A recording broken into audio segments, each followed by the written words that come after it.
1월 2일 목요일 장마감 후 시간의 거래 종목 브리핑을 시작하겠습니다. 먼저 오늘 시간에 상승한 종목들을 보겠습니다. 전체적으로는 진단키트 관련주들의 시간의 상승세가 두드러졌는데요. 이중 시간의 상한가 종목은 메가이시스와 수젠텍 두 종목이 있었습니다. 그렇다면 상위 5개 종목들의 시간의 상승 이유를 알아볼게요. 먼저 메가이시스와 시젠, 수젠텍, 국제약품 등의 진단키트 관련주들이 정규장에 이어 시간의 장에서도 상승세를 이어갔습니다. 최근 중국 질병통제당국이 원인 불명 폐렴에 대한 모니터링 시스템 시범 운영을 발표했다고 전해지면서 관련주들의 상승세가 이어지는 모습인데요. 국영 방송사 CCTV에 따르면 최근 보고된 감염 사례 중에는 메타뉴모 바이러스와 리노바이러스 등의 호흡기 질환 병원균이 포함되어 있다고 전해졌습니다. 중국 당국은 호흡기 질환 사례가 앞으로도 점점 더 증가할 것으로 전망했는데요. 백신도 없고 구체적인 약도 없는 상황이기 때문에 감염 사례가 급증하고 있다고 전해졌어요. 중국은 코로나가 처음 발생했을 때 제대로 대비하지 못했던 실수를 반복하지 않기 위해서 이 같은 모니터링을 가동한 것으로 해석되고 있습니다. 이 같은 소식에 인공호흡기와 진단키트, 마스크, 코로나 등의 감염병 관련주들이 수혜 기대감을 입으며 상승세를 이어갔습니다. 다음으로 시간의 상승 종목 중 거래 대금 상위 종목들을 살펴보겠습니다. 먼저 시젠과 랩지노믹스, 그리고 수젠텍이 각각 거래 대금 1위와 4위, 5위를 기록하며 시간의 9.5%, 6.2%, 7.7%씩 상승했습니다. 중국에서 원인 불명 폐렴과 메타뉴모 바이러스 등의 호흡기 감염병이 확산되고 있다고 전해지면서 관련주들이 상승세를 이어가는 모습입니다. 이어서 SK하이닉스가 거래 대금 2위를 기록하며 시간의 0.2% 상승했습니다. SK하이닉스는 한국투자증권의 목표 주가 하향 리포트가 나오면서 오늘 주가가 약세로 마감한 바 있는데요. 장마감 후 미국 프리마켓에서 엔비디아와 브로드컴, 마이크론 등이 1%대의 상승세를 보이면서 SK하이닉스가 소폭 상승세를 보인 것으로 추정됩니다. 다만 오늘 0.3%의 상승세로 마감했던 삼성전자는 시간의 0.19%의 하락세를 보였으니 참고해주세요. 다음으로 유니캐스트가 거래 대금 3위를 기록하며 시간의 4.3% 상승했습니다. 삼성전자가 레인보우 로보틱스를 자회사로 편입한다는 소식 속 오늘 로봇 관련주들이 강세를 보인 바 있는데요. 로봇 관련주 중에서도 유니캐스트가 높은 거래 대금과 함께 시간의 상승세를 이어가는 모습입니다. 다만 유니캐스트는 장마감 후 단기과열 지정 예고 공시가 올라왔으니 참고해주세요. 예고 공시이기 때문에 아직까지 상거래일 단일가 매매 방식은 적용되지 않습니다. 다음은 오늘 시간에 하락한 종목들인데요. 전체적으로는 장마감 후 공시가 올라온 종목들의 약세가 두드러졌습니다.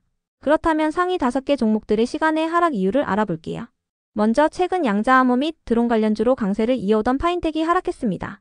파인텍은 오늘 양자암호와 관련한 특징주와 함께 국내 2차전지 부품 제조기업과 54억 원 규모의 공급 계약을 체결했다는 공시가 있었는데요. 해당 공시에 장중 상한가를 터치하는 등 강세를 보였습니다. 하지만 상한가를 닿지 못한 채로 마감한 데 이어 장마감 후 단기과열 지정 예고 공시가 올라오면서 시간의 하락세를 보였는데요. 다만 말 그대로 예고 공시이기 때문에 아직까지 상거래일 단일가 매매 방식은 적용되지 않습니다. 이번 계약은 2차전지 제조 장비에 대한 계약으로 파인텍의 최근 매출액 대비 12%에 해당하는 규모인데요. 계약 기간은 올해 4월 30일까지입니다. 파인텍은 유무인기 항공기 사업을 하고 있는 파인VT의 지분을 보유 중이며 국내 유일의 양자 컴퓨팅 기업인 SDT에 전략적 투자를 진행하고 파트너십을 체결했다고 알려지면서 드론 및 양자암호 관련주로 부각되고 있습니다. SDT는 올해 증시 상장을 준비 중이라고 알려졌으니 참고해주세요. 이어서 신세계 INC가 정규장에 이어 시간의 장에서도 약세를 이어갔습니다. 트럼프 당선인이 미국 대선 이후 한국 정재계 인사 중 처음으로 정용진 신세계그룹 회장을 만났다고 전해진 가운데 신세계그룹이 중국 알리바바 그룹과 본격적으로 손을 잡았다고 전해지면서 최근 신세계그룹주들이 강세를 보인 바 있는데요. 장마감 직전에 나온 기사에 따르면 이마트가 지분 전량을 현물 출자하여 알리익스프레스와 합작 법인을 세웠다고 전해졌습니다. 해당 합작 법인의 이름은 그랜드 오프스 홀딩인데요. 지분이 50대 50이라서 동등한 관계로 보이지만 이 합작법인의 주소지는 알리바바 그룹이 작년에 세운 타오바오 티몰코리아 유한 회사와 동일한 것으로 확인됐다고 전해졌습니다. 해당 합작법인 이사회에 이름을 올린 사람도 알리익스프레스 쪽 사람 한 명이라고 전해졌는데요. 이 같은 부분들을 볼 때 해당 합작법인의 경영은 알리바바 그룹이 주도할 것으로 예상되고 있습니다. 이러한 소식 속 투자자들의 일부 실망 매물이 나오면서 신세계 INC가 시간의 하락세를 보인 것으로 추정됩니다. 다음으로 이수페타시스는 장마감 후 풍문 또는 보도에 대한 해명 공시가 올라왔는데요.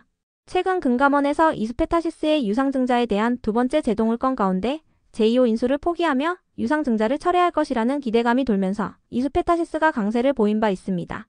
하지만 이수페타시스는 장마감 후 제2호 인수 포기와 관련한 기사에 대해 아직 확정되지 않았다고 답변했는데요.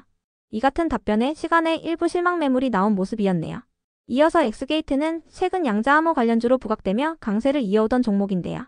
장마감 후 매매거래 정지 예고 공시가 올라오면서 시간에 하락했습니다. 엑스게이트는 현재 투자 경고 종목으로 지정되어 있으며 주가가 추가 상승할 경우 거래가 정지될 수 있습니다. 참고로 엑스게이트의 투자 경고 해제 최초 판단일은 오늘이었는데요. 오늘 해제 요건이 충족되지 않아 투자 경고 해제가 미뤄진 부분도 시간의 하락세에 영향을 준 것으로 보이네요. 한편 오파스넷이 시간에 하락할 만한 악재나 공시는 파악되지 않았는데요. 윤 대통령의 내란 혐의를 수사 중인 고위공직자 범죄수사처가 이르면 오늘 체포영장을 집행할 것으로 예상되면서 오늘 정치인 관련주들이 상승세를 보인 바 있습니다. 그러나 장마감 후 체포영장 집행이 내일 오전으로 미뤄졌다는 내용의 기사가 나오면서 관련주들의 일부 매도세가 나온 것으로 추정되니 참고해주세요. 일부 여론조사 기관에 따르면 최근 전국 성인 남녀 1000명을 대상으로 차기 대선 후보의 적합도를 조사한 결과 이재명 대표가 39%의 압도적인 지지율을 얻었다고 전해졌는데요. 홍 대표 대구시장이 8%로 뒤를 이었고 한동훈 국민의힘 전 대표는 6%를 기록했다고 전해졌습니다. 이 같은 소식 속 오늘 정치인 관련주 중에서도 특히 이재명 관련주들의 상승세가 두드러졌어요. 참고로 오리엔트 전공의 경우 오늘이 투자위험 해제 최초 판단일이었는데요. 오늘 해제 요건이 충족되지 않아 투자위험 해제가 미뤄진 부분도 시간의 하락세에 영향을 준 것으로 보이네요. 다음으로 시간의 하락 종목 중 거래대금 상위 종목들을 살펴보겠습니다. 먼저 이수페타시스가 가장 높은 거래대금을 동반하며 시간에 2% 하락했습니다. 장마감 후 제2호 인수 포기와 관련하여 아직 확정되지 않았다고 공시하면서 시간에 일부 실망 매물이 나온 것으로 추정됩니다. 이어서 삼성전자가 거래대금 2위를 기록하며 시간에 0.1% 하락했습니다. 장마감 후 특별한 악재나 공시는 없었는데요. 현재 미국 프리마켓에서는 엔비디아와 브로드컴, 마이크론 등이 1%대의 상승세를 보이고 있으며 SK하이닉스도 시간에 소폭 상승세를 보였으니 참고해주세요. 다음으로 클로봇이 거래대금 3위를 기록하며 시간에 0.09% 하락했습니다. 클로봇은 장마감 후 투자주의 공시와 함께 공급 계약 공시가 있었는데요. 클로봇은 투자 경고 종목으로 지정될 가능성이 있어 내일 1일간 투자주의 종목으로 지정됩니다. 또한 니어솔루션과 17억 원 규모의 코웨이 UVDC 필터 자동화 설비 구축 프로젝트 공급 계약을 체결했다고 공시했는데요. 이번 계약 규모는 클로봇의 최근 매출액 대비 7.3%에 해당하는 금액이며 계약 기간은 올해 8월 31일까지입니다. 이어서 오리엔트 전공과 에이텍이 각각 거래대금 4위와 5위를 기록하며 시간에 1.1%, 0.7% 하락했습니다. 두 종목 모두 시간에 하락할 만한 개별적인 악재나 공시는 없었는데요. 장마감 후 체포영장 집행이 내일 오전으로 미뤄졌다는 내용의 기사가 나오면서 오늘 강세를 보였던 이재명 관련주들의 일부 매도세가 나온 것으로 추정되니 참고해주세요. 끝으로 전일 시간에 등락률 탑5 종목들이 오늘 어떻게 되었는지 추적해보고 마치겠습니다.